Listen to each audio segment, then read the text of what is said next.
Я тут раз натыкаюся на ваш відэо у вашем YouTube, вашем телеграм-канале с заголовком «Лукашенко может не дожить до выборов». Вы сгаварыліся с Тышкевичем ці что не, это просто мне заўсёды люди пытаются, конечно, як палітыкі мы павінны матываваць людзей, верыць у той мары, які мы самі для сабе маем, бо чалавек жыве пакуль марыць. Таксама і людзям трэба даваць такі пераказ. Я перакананы, што заўтра раніцай мы прачнемся і Лукашэнкі няма, ён памёр. Гэта адбудзецца. Это, напэўна, адбудзецца. Пытанне жа ў тым, там відэо было прымеркавана да таго, а ці гатовы мы да гэтага дня? І што мы будзем рабіць? Вот гэта самы галоўны выклік. Тут нам не хапае чалавечага рэсурсу, нам не хапае, можа, вагі сістэмнасці, каб дзеля таго, каб сапраўды падрыхтавацца на гэты вось момант. Пакуль нам не хапае, нам просто не хапае людзей. І вось калі пытаюцца, чым можна дапамагчы, вось на гэта патрэбны людзі, мудрыя, светлыя головы, каб апрацаваць гэты сцэнар і каб зразумець, што трэба рабіць. Это не павінна быць 6 варыянтаў дзеянняў. 6 варыянтаў мы пагубімся. Павінна быць лінія стратэгічная і адзін варыянт, як кажуць, запасны, да. Яго трэба працаваць, пад гэта сфарміраваць рэсурс і ведаць, што рабіць у гэты момант. Я з Тышкевічам згодны, я гатовы яго падтрымаць. Я таксама ў гэта веру. Ён, магчыма, гэта яго, немагчыма, напэўна, гэта яго апошняя кадэнцыя. Ён, і тут не пытанне ў здароўі, бо са здароўем таксама праблемы ёсць, мы бачым яшчэ, і яны развіваюцца. Усё ж такі, гэта міжнародны злачынец. Той чалавек, які здзейсніў тое, што ён здзейсніў за апошнія гады, ўжо ніколі не будзе выбачана. Не беларускім народам. І я спадзяюся, што гэта галоўнае, і гэта павінна быць галоўным, бо калі беларусы гэта выбачаць, ну, тады нам няма сэнсу за што змагацца, правда? Ну, это да нас саміх пытанне перадусім. Мы гатовы падысці да люстэрка і сказаць, все, мы выбачылі гэтаму вусатаму чалавеку, рабіў злачынствы, а ну ён же захаваў, там, можа, хтосьці кажа, вось там астаткі нашай незалежнасці, таму мы яго выбачаем, да? Я не гатовы выбачыць. Так вось, калі большасць беларусаў скажа, мы не выбачаем, і ён павінен быць прыцягнуты да адказнасці, гэта будзе ключавым. Калі міжнародная супольнасць разумее нас таксама, што з ім трэба скончваць, то, значыцца, ёсць шансы, што ён не дажыве да наступных выбараў. Ну, а наступных можа быць па-рознаму, гэтых ці наступных.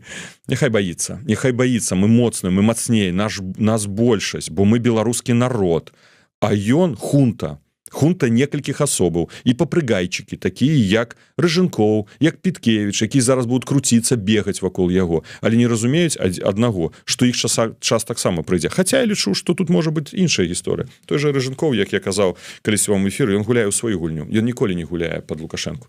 Ён гуляе на свой уласны аўтарытэт, на свае уласныя амбіцыі. І гэта той чалавек, які першы будзе стаяць у чарзе пасля Лукашэнкі, заняць яго месца. А можа нават тады, калі яшчэ Лукашэнка будзе дыхаць. Апошні, як бы, яго ўздыхі будуць, але паветра. Але Рыжынкоў уже будзе стаяць на гатове, каб прыняць гэтую ўладу. І Піткевіч яму будзе дапамагаць. А крутой, як слабы чалавек нумар 2, ён будзе слухаць і глядзець у рот, што яму скажа Рыжынкоў і Піткевіч. Ось меркаванне праз данат даслаў Міхал Дулко. Спадар Павел фактычна лабіруе інтарэсы Украіны, еўразвязу, невялікага адсотку дыаспары, але вось толькі не беларусаў. Не варта хлусіць, прыціскае Лукашэнку, а ціск на беларусах. Якраз тое, што і трэба Лукашэнку, літоўцам ды іншым нацыянальным урадам.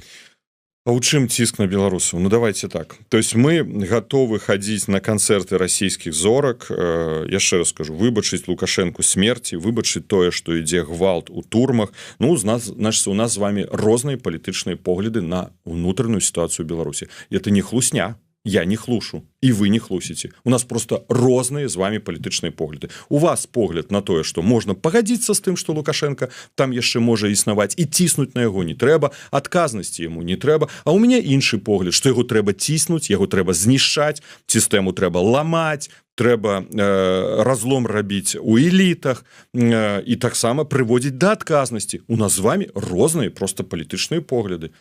І у меня такі. І я веру ў той сцэнар, над якім я працую, на той стратэгіі, якой я працую. Я веру, што яна спрацуе, бо яна ўжо дае, хаця маленькія, но некаторыя вынікі. Яна прымусіць яго, будзе яго прымушаць, таксама шукаць камунікацыю. А вось як мы скарыстаемся ў гэтай сітуацыі? Вось пытанне, калі Рыжынкоў захоча зняць сабе забарону ўезд у Еўрапейскі Саюз, што мы павінны паставіць за умову? Альбо нашыя заходнія партнёры. Калі Рыжынкоў сапраўды захоча паехаць, напрыклад, на саміт АБСЕ, на Мальце он дзе будзе? Просто так поедзе? Камунікаваць? А па што просто так?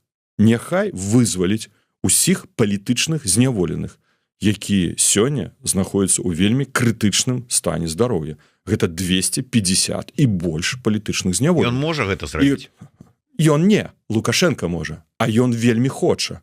Так вось ён калі пойдзе да Лукашэнкі, прасіцца паехаць, ён павінен будзе ему расказаць, што яму Германія пра гэта сказала, альбо Францыя. А вось пытанне да нашых партнёраў, ці Германія і Францыя гатовы гэта сказаць Рыжынкову, ці проста сказаць, дзеля камунікацыі з Лукашенко мы дазволім Рыжынкову паехаць на саміт УБСЕ. І тут пытанне каштоўнасцяў. І таксама з тым, хто задаем пытанне каштоўнасцяў. Я за беларускі народ, бо я так разумею барацьбу за беларускі народ, за вызваленне Беларусі, знішчэнне Лукашэнкі усімі магчымымі спосабамі. Лукашенко ніколі не здасць апошнія астаткі незалежнасці. Гэта ўсё хлусня. Ён будзе выкручвацца, і ён зараз пойдзе на гэтую камунікацыю. Яго змушае, бо гэта мільярдныя ўжо санкцыі па яму б'юць. Таму ён бежыць у Кітай, таму ён бежыць у іншыя краіны.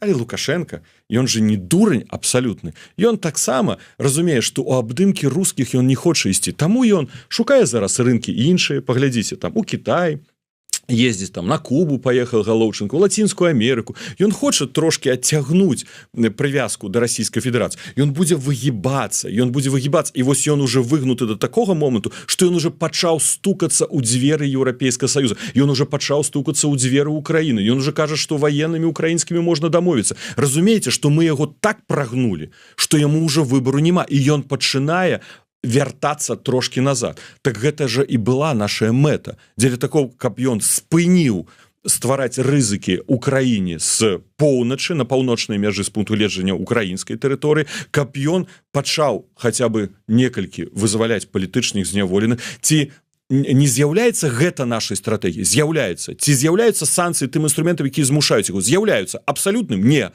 Але адным з. Так. Ёсць праблема, звязаная з аўтамабілямі.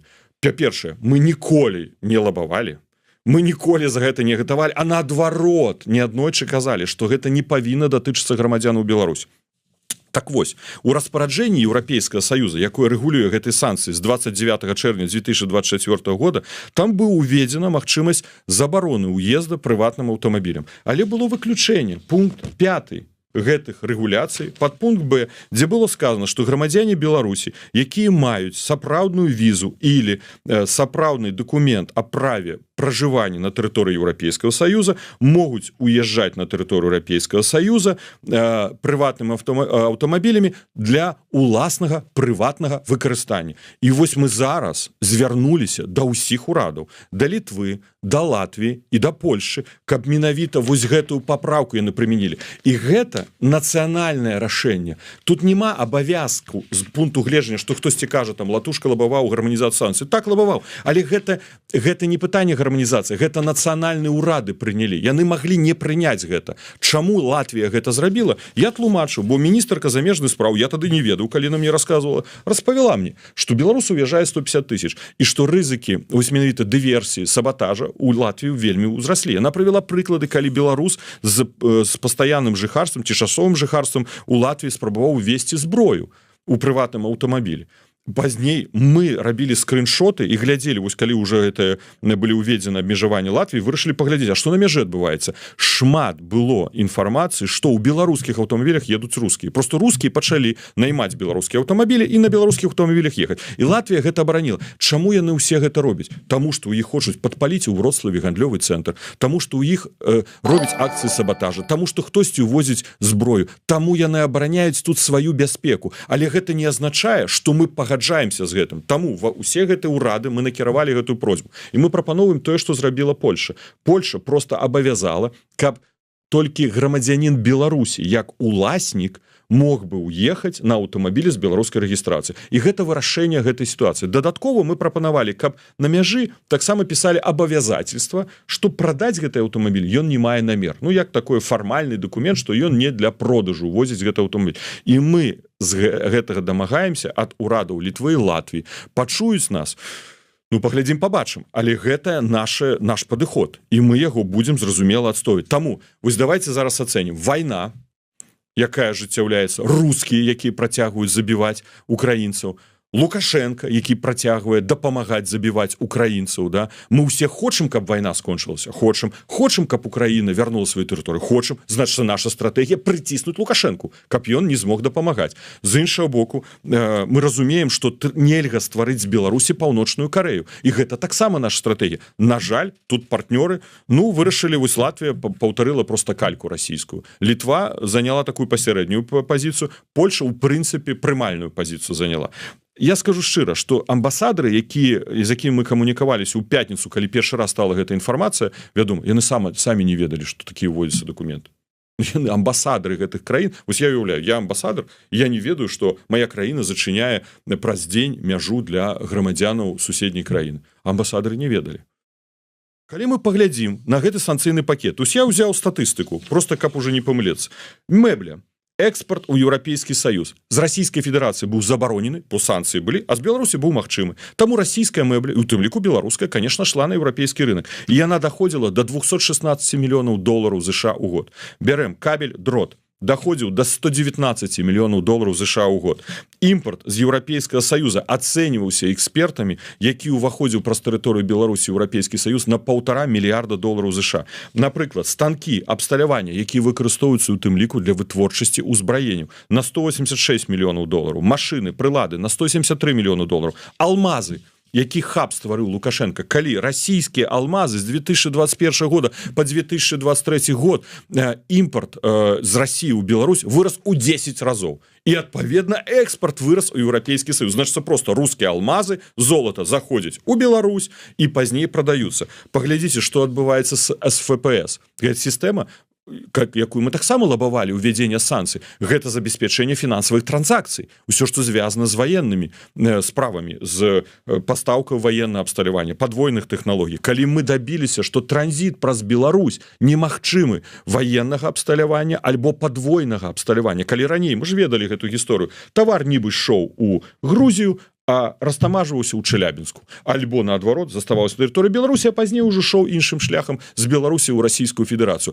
Так вось, гэта мільярд, калі хочаце, можа нават больш, можа нават некалькі мільярдаў. Калі мы нават возьмем Украіна, Гомельтранснефть Дружба, да, спыніла магчымасці пракачкі расійскай нафты. Калі ўвогуле мы ўсё гэта возьмем, гэта прыціснула Лукашенку. Таму ён бегае зараз трошки так па-вар'яцкі і крычыць: Еўропа, я ж хачу дамаўляцца. Дамаўляцца адначасова нямецкага грамадзяніна хоча расстраляць. Супер, конечно, такая палітыка.